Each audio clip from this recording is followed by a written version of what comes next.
청와대의 진정성이 없는 거짓말을 하는 거에 대해서 밝혀낸 겁니다. 굉장히 이거 중요한 일이고요. 야, 이 개새끼들아! 그냥 가면 어떡해! 구독하고 가야지. 띠떼깨. 구독해주세요. 안녕하세요. 에디터 박입니다. 오늘은 강효상 의원이 청와대의 구걸 외교에 대해서 폭로한 게 있었죠. 문재인 대통령이 트럼프에게 한국에 와달라고 그렇게 구걸 외교를 한 거에 대해서 전에 얘기를 했었는데 청와대에서 사실무근이다, 아니다 라고 잡아뗐죠. 근데 강효상 의원이 외교부 직원을 통해서 그 내용을 전달받았는데 그거를 확인했는데 청와대에서 이제 그 외교부 직원을 색출해냈죠. 아니라고 잡아뗐는데 이제 사실인 게 드러나니까 이제 색출을 한 겁니다. 참 그거에 대해서 뭐 고발도 하겠다, 뭐 국익이 훼손됐다, 뭐 그러면서 지금 청와대가 난리가 났는데 일단 여기서 하나를 짚고 넘어가겠습니다. 일단 우리 청와대 사람이 먼저다, 뭐 여러 가지 뭐 서민 정부인 것처럼 이제 감성에 호소하면서 그 여성 지지자들의 많은 득표를 얻어가지고 대통령이 됐지 않습니까? 근데 뭐 이렇게 사람이 뭐 진실된 사람인 것처럼 이렇게 이렇게 하고 다녔는데 굉장히 가식적이고 음흉하고 거짓말을 많이 하는 그런 위선자라고 할 수 있죠. 여러 가지 거짓말들이 많이 발견이 되죠. 이번에도 역시 거짓말이었죠. 이렇게 청와대는 진실됨이 없는 거짓말이 이번에도 드러났습니다. 이 거짓말에 대해서는 절대 사과를 안 합니다. 잡아뗍니다. 그런데 지금 이제 자기한테 이제 그런 공격을 가한 그런 이제 언론이나 뭐 의원들에게 무조건 고소고발 조치를 하는 이런 현 상황인데, 물론 뭐 저기 외교부에서 약간의 정보들을 이렇게 흘렸다는 게 약간 그게 문제가 될 수도 있지만 가장 중요한 것은 청와대의 진정성입니다. 진정성이 전혀 없죠. 거짓말로 하려던 것을 결국에 강효상 의원이 밝혀내지 않았으면 청와대는 거짓말로 국민들을 속이고 있었을 겁니다. 분명 저는 이 거짓말을 하는 이 정부에 대해서 솔직히 그것도 굉장히 심각한 문제라고 생각이 됩니다. 청와대가 이렇게 거짓말을 하고 국민을 속이고 있는 거, 그것을 밝혀냈다는 거는 물론 그게 약간 뭐 기밀 누출이다 할지 몰라도 굉장히 이거 밝혀내는 거 중요하거든요. 왜냐, 거짓말을 하고 국민을 속인다는 건 물론 지금 이 문제는 뭐 그렇게 뭐 국어 외교를 했다 정도지만 그 이면에는 더 심각한 그 문제들이 많다 이 말입니다. 뭐 북한과 관련돼서라든지 예를 들자면 이런 거죠.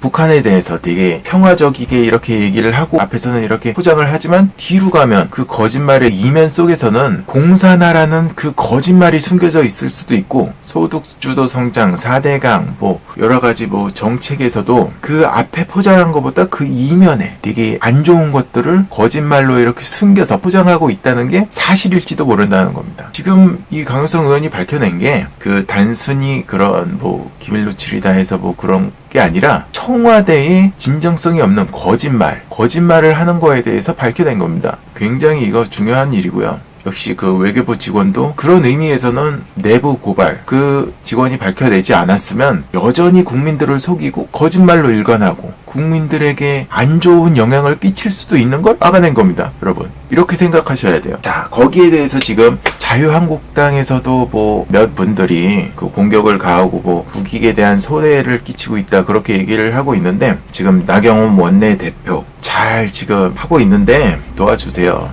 네? 도와주세요. 좀. 그 전에 박근혜 전 대통령이 그 좌파 언론이나 좌파 정치인들에 둘러싸여가지고 결국 탄핵까지 갔지 않습니까? 물론 이 박근혜 전 대통령이 약간 뭐 위기 대처 능력을 뭐 약간 부족하고 그렇기 때문에 그 좌파 언론들이랑 좌파 그 진영에서 그런 했던 공격들에 대하여 제대로 대처를 못했기 때문에 그렇게 됐었다는 생각도 들지만 그 주변에서 많이 도와줬어야죠. 저기 참모들이나 뭐 주변에 측근들 있지 않습니까? 도와줬어야 됐죠.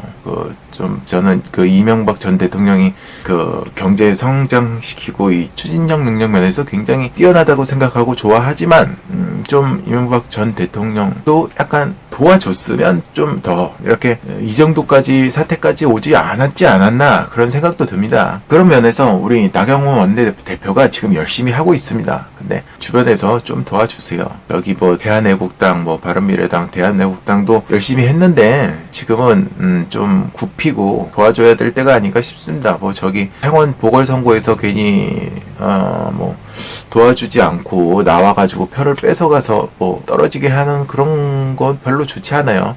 대한애국당도 이제 그만 숙이고 도와줘야 될 때가 아닌가 싶습니다. 우리 나경원 원내대표가 지금 굉장히 열심히 하고 있습니다. 여러분이 도와주지 않으면 나경원 원내대표도 전에 박근혜 전 대통령 탄핵된 것처럼 힘을 잃을 수도 있어요. 그렇기 때문에 여러분이 도와줘서 우리 거짓말로 국민을 속이는 문정부에 대해서 따끔한 일침을 가해야 될 때가 아닌가 싶습니다. 이상입니다. 우리가 밝혀낸 내용들 보면 결국 그리고 폭로된 내용들을 보면 이 정권의 굴욕 외교와 국민 선동의 실체를 일깨워준 공익제보 성격이 강하지 않나 이렇게 봅니다. 고민정 청와대 대변인이 말씀한 걸 기억하실 겁니다. 뭐라고 했습니까? 사실과 다르다, 무책임하다, 근거가 없는 주장이다 이렇게 이야기했습니다. 그런데 그것이 바로 국민 기망이었다라는 것이 보여지는 것입니다. 그리고 나서 어디서 새 나갔는지 색출하겠다고 합니다. 책임은 공무원에 뒤집어 씌우고 지금 국민을 속인 부분에 대해서는 유야무야 넘어가고 있습니다. 행정감찰, 임의 제출을 가장한 사실상 공무원의 탄압도 지금 심각한 문제입니다. 이것은 공무원에 대한 기본권 침해이자 인권 유린입니다. 미국에서는 이미 휴대폰을 개인 블랙박스다 이렇게 간주해서 휴대폰 조사 절차의 엄격성을 매우 강조하고 있습니다. 기관의 휴대폰 조사 과정에서 빚어낼 수 있는 광범위한 사생활 침해 우리가 또 같이 봐야 합니다. 이 당사자의 동의를 받은 임의 제출은 의미 없는 형식 절차에 불과합니다. 사실상 강요된 동의에 의한 강제 제출일 뿐입니다. 헌법에 명시한 영장주의를 무력화하는 불법 감찰이자 직권 남용에 해당합니다. 최근에 나타난 지금 외교 한미 정상회담 통화 관련돼서는 한마디로 구걸 외교, 국민 기만의 이런 민낯이 들키자 이제 공무원에게만 책임을 씌워가는 모양이 아닌가 이런 생각을 합니다.